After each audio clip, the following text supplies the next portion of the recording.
Welcome to the 26th episode in our AI and You podcast series. Today is Friday, December 18th, 2020, and I'm your host, Vicar Saidi. I'm a computer scientist, an engineer, a lecturer, and a consultant. I'm also the author of several books. My most recent book is about artificial intelligence and is titled The Genome Affair. The Genome Affair is a work of speculative fiction.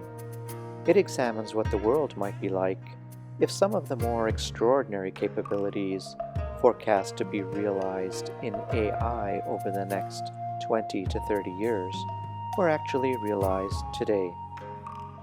Given the growing list of frightening existential threats humankind now faces, the book pays particular attention to the impact AI is expected to have on world affairs. The book is available in ebook format for those who prefer to read on a digital device, but it's also available in a high-quality paperback edition. The Genome Affair is available on Amazon, so I hope you'll take the time to read it and to leave a review. Book reviews are very helpful for writers. I'm very interested in how science and technology influence world affairs and the big questions facing humankind. Studying at the confluence of the four academic disciplines of human history, political thought, science, and technology offers a deep understanding and teaches important lessons of how advances in human endeavor have influenced and impacted civilization. I'm available to give talks on artificial intelligence and its related technologies, and on the impact AI is expected to have, or is already having, on our world. If you'd like to get in touch with me to arrange a web-based event or consulting meeting with your company or organization, you can find my contact info in the podcast notes below. And now, on to today's podcast.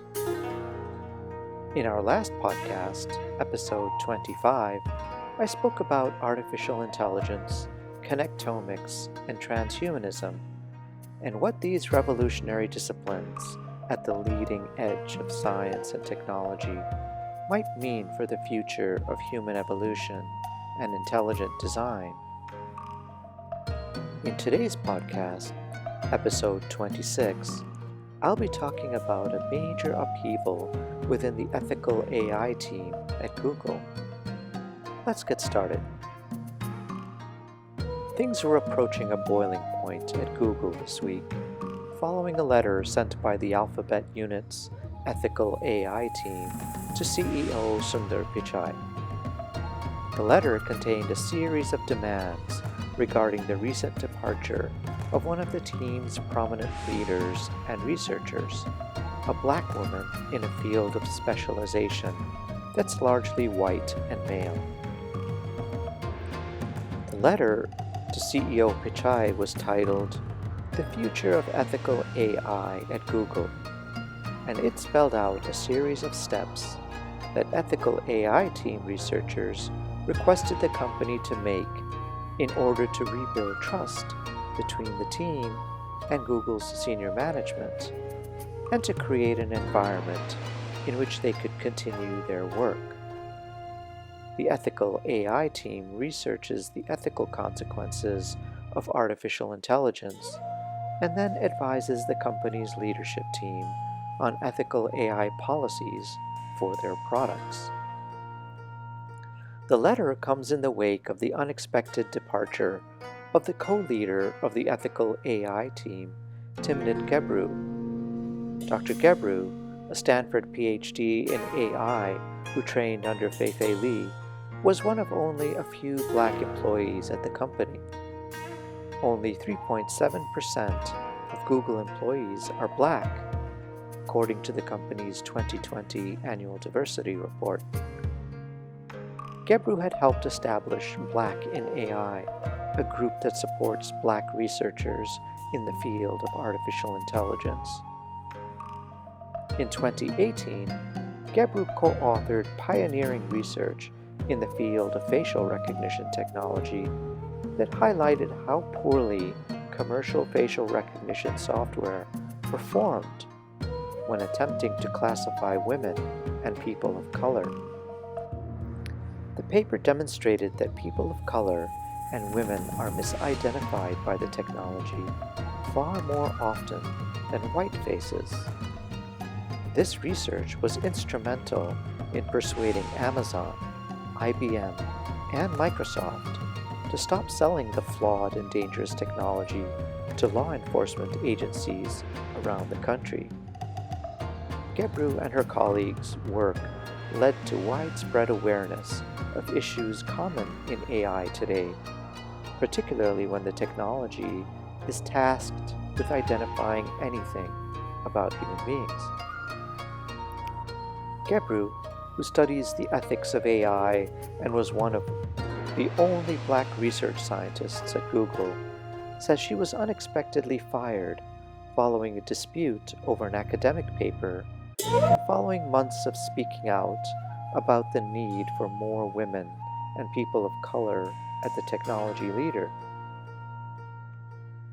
The letter from Google's Ethics in AI team included a number of demands following the removal, including the removal of Google Vice President Megan Cacholia from the Ethics in AI team's management chain.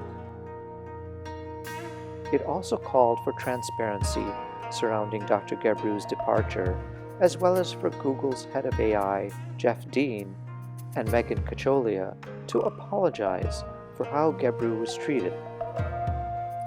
Finally, the letter requests the company to offer Gebru a new, more senior position to make a public commitment to the integrity of research conducted at Google and to guarantee it won't seek retribution against Google staff who have advocated on Dr. Gebru's behalf. The ethical AI team members have also called for Google's leadership to go through racial literacy training, arguing that the toxicity towards people of color on Google's research team is simply untenable. Alex Hannah, a senior research scientist on the ethical AI team, sent the letter to CEO Pichai on behalf of the 12 members of the team.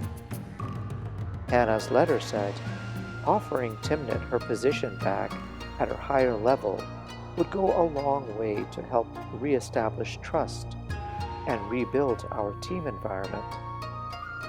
The removal of Timnit has had a demoralizing effect on the whole of our team. The letter went on to say that studying ways to reduce the harm of AI on marginalized groups was central to their mission. They said they worried that Google's short-term interests and immediate revenue agenda was standing in the way of investigating sensitive areas of study. Since Gebru's termination in early December, more than 2,600 members of Google staff have signed an open letter expressing their shock and dismay regarding the manner of the respected scientist's departure from the company. They are now asking company executives for a full explanation of the circumstances surrounding her dismissal. In a tweet from Wednesday, December 2nd, Gebru said she had been immediately terminated for an email she sent to Google Brain's Women and Allies internal mailing list, in which she expressed dismay over the ongoing lack of diversity at the company and frustration over an internal process related to the review of a not yet published research paper she co-authored. As previously mentioned, Gebru's sudden departure upset many thousands of employees at Google, as well as many others in the technology sector and in academia. On Wednesday, December 9th, Google promised to examine Gebru's departure. Gebru and her many supporters argue that she was being targeted because of how outspoken she was about diversity issues, a theme consistently underscored in the letter. The letter said Google's short-sighted decision to fire and retaliate against a core member of the ethical AI team makes it clear that we need swift and structural changes if this work is to continue and if the legitimacy of the field is to persevere. An earlier public letter by Google employees, posted to Medium on December 3rd, makes some of the same demands outlined in the ethical AI team's letter sent to senior management. It accuses Google of subjecting Gebru to defensiveness, racism, gaslighting, research censorship, and a retaliatory firing. The letter to management was sent on behalf of Google's ethical AI employees by Alex Hanna, a senior research scientist on the team.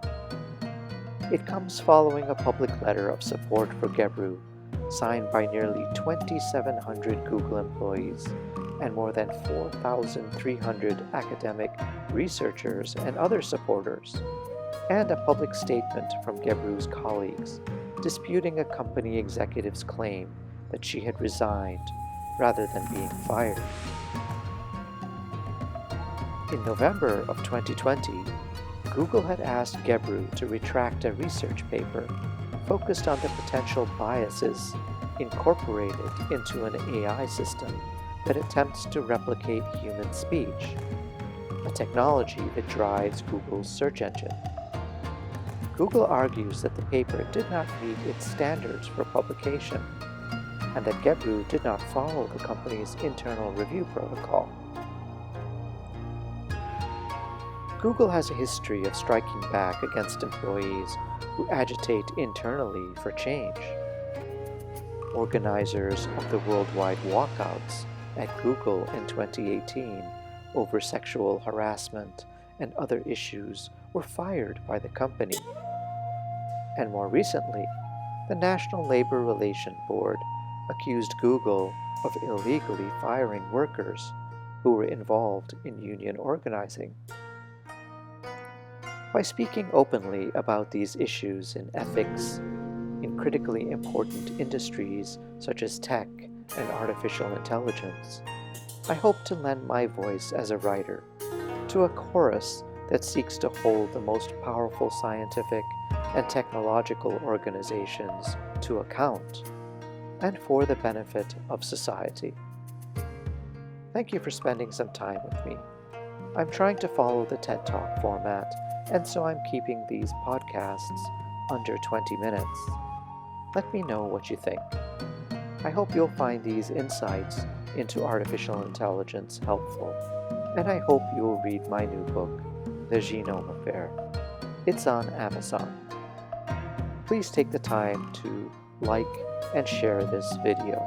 Until next time, then, this has been the AI and You podcast with Vicar Saidi.